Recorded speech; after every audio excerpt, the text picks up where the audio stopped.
Naam, mtazamaji, baada ya kufungwa kwa Tundu Lissu, sasa kuna mpango mpya wa kuifuta na kuipoteza Chadema kutoka kwa vyama vya kisiasa Tanzania, lakini mahakama sasa imeingilia kati haraka na kutoa uamuzi huu wa kuilinda Chadema na pia kutoa kama onyo kali kwa maadui wa chama hicho. Like video hii alafu subscribe, kisha niambie unanipata ukiwa wapi. Kama upo nje ya nchi niambie uko taifa gani, na kama upo humo Tanzania niambie unatokea mkoa gani. Mtazamaji, Mahakama Kuu ya Tanzania imetoa uamuzi wa dharura na wa ghafla ambao unaweza kubadilisha kabisa hali ya kisiasa na kuilinda Chadema nchini. Katika uamuzi wa kushangaza, mahakama imemzuia msajili wa vyama vya siasa kukifuta au kukipiga faini Chadema. Hii ni baada ya fununu kuenea ya kwamba msajili wa vyama vya siasa kulikuwa na mpango wa kukifuta chama hicho. Wafuasi sasa wanasherehekea katika mitandao ya kijamii wakiuita ushindi mkubwa kwa demokrasia na uhuru wa kisiasa. Lakini mahakama ilisema nini hasa ambayo imepelekea Chadema kupata nafuu na kusherehekea? Na kwa nini wataalamu wa sheria wanaelezea uamuzi huu kama moja ya maamuzi muhimu makubwa ya kisiasa katika miezi ya hivi karibuni? Mtazamaji, Mahakama Kuu ya Tanzania iliyoko kanda ya Manyara imetoa amri ya dharura ya kumzuia msajili wa vyama vya siasa Tanzania kuchukua hatua yoyote ya kukifutia usajili au kukiadhibu chama cha upinzani cha Chadema au kukifuta katika vyama vya siasa Tanzania. Uamuzi huo ulitolewa mnamo Jumatatu Mei tarehe 25 mwaka 2026 na Jaji Mgeta kufuatia maombi yaliyowasilishwa na Katibu Mkuu wa Chadema pamoja na baraza la wadhamini la chama hicho. Timu ya mawakili waliokuwa wakiwakilisha chama cha upinzani ni pamoja na mawakili maarufu Mpali Mpoki pamoja na Nyaroro Kichele. Hata hivyo, kwa mujibu wa nyaraka za mahakama, mawakili hao walidai kuwa msajili wa vyama vya siasa Tanzania hawezi kuwa mlalamikaji na jaji katika suala moja, na mara moja hoja hiyo ikawa kiini cha kesi nzima.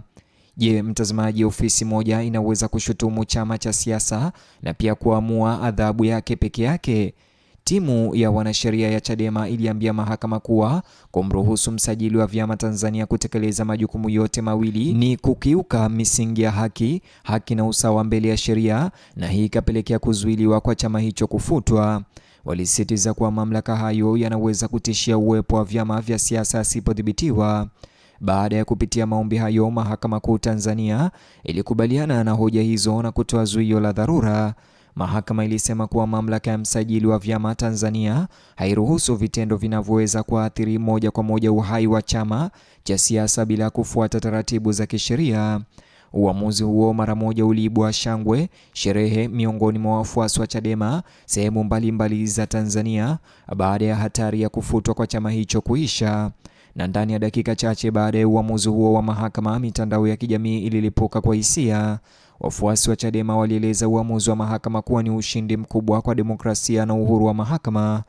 Baadhi ya wanachama wa chama hicho walituma ujumbe wakisema uamuzi huo unathibitisha kwamba mahakama za Tanzania bado zinaweza kulinda haki za kikatiba na uhuru wa kisiasa. Wengine waliita onyo dhidi ya matumizi mabaya ya mamlaka ya kiutawala katika masuala ya kisiasa. Video na picha zilizoshirikiwa mtandaoni zilionyesha wafuasi wakisifu mahakama na kupongeza timu ya wanasheria wa chama hicho. Wachambuzi wa masuala ya kisiasa upande wao pia walianza kujadili maana pana ya uamuzi wa mustakabali wa kidemokrasia wa Tanzania. Kwa sababu kesi hii haihusu chama kimoja tena, watu wengi sasa wanaiona kama kipimo cha uwiano wa kitaasisi na utawala wa sheria. Hata hivyo, kulingana na wachambuzi, uingiliaji kati wa mahakama unatoa ujumbe mkali kwamba hata taasisi za serikali zenye nguvu lazima zifanye kazi ndani ya mipaka ya sheria.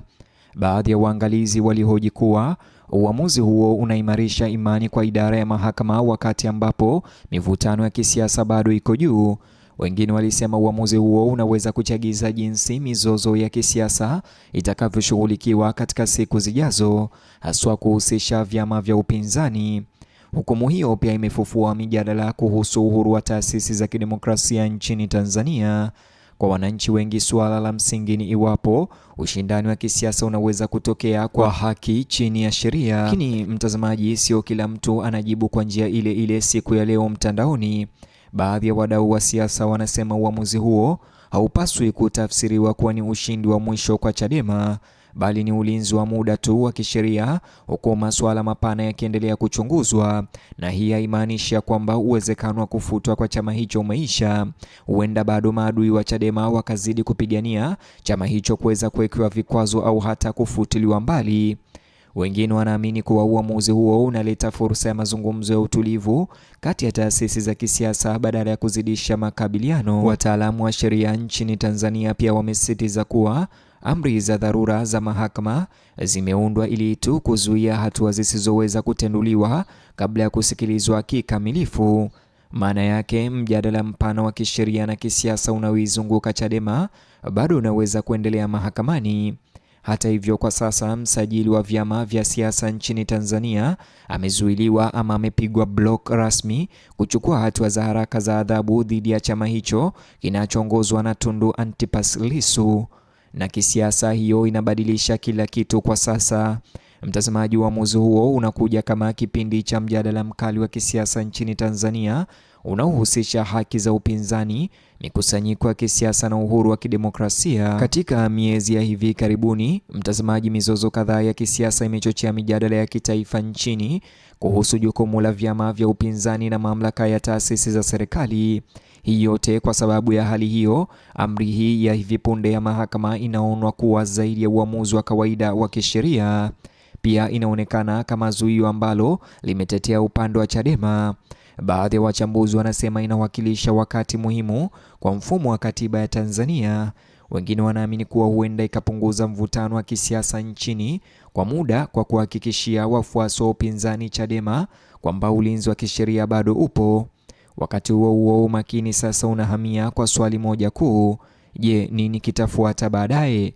Je, Chadema bado iko salama au la? Wachunguzi wa masuala ya kisiasa wanasema msajili wa vyama vya kisiasa nchini bado anaweza kufuatilia njia za kisheria au kusubiri kesi zaidi za mahakama kabla ya kuchukua hatua zozote za ziada. Hii inaonyesha kwamba Chadema bado ipo hatarini. Wakati huo huo, viongozi wa Chadema wanatarajiwa kutumia uamuzi huo kama udhibitisho kwamba haki za kikatiba za chama hicho zinastahili kulindwa. Baadhi ya wananchi wameitaka serikali na viongozi wa upinzani kuepuka kauli za uchochezi na badala yake waheshimu maamuzi ya mahakama. Kwa Watanzania wa kawaida, kesi hiyo imeibua maswali mazito na mapana zaidi kuhusu usawa katika ushindani wa kisiasa. Swali kuu, mtazamaji wangu, linabaki: je, vyama vya upinzani vinaweza kufanya kazi kwa uhuru? Taasisi za serikali zinapaswa kuwa na mamlaka kiasi gani? Na ni nani anayelinda usawa na kidemokrasia wakati mivutano ya kisiasa inapoibuka? Hayo yote ni maswali ambayo bado hayajapata majibu. Na mtazamaji, nikikamilisha habari au taarifa hizi na kusisitiza like video hii, subscribe, kisha nijuze maoni yako au mtazamo wako kuhusiana na suala hili la kufutwa kwa Chadema na mahakama kuzuia kufutwa kwake. Nieleze unafikiria nini kuhusu hili. Vile mtazamaji, bonyeza box hicho kwenye screen yako kwa taarifa zaidi.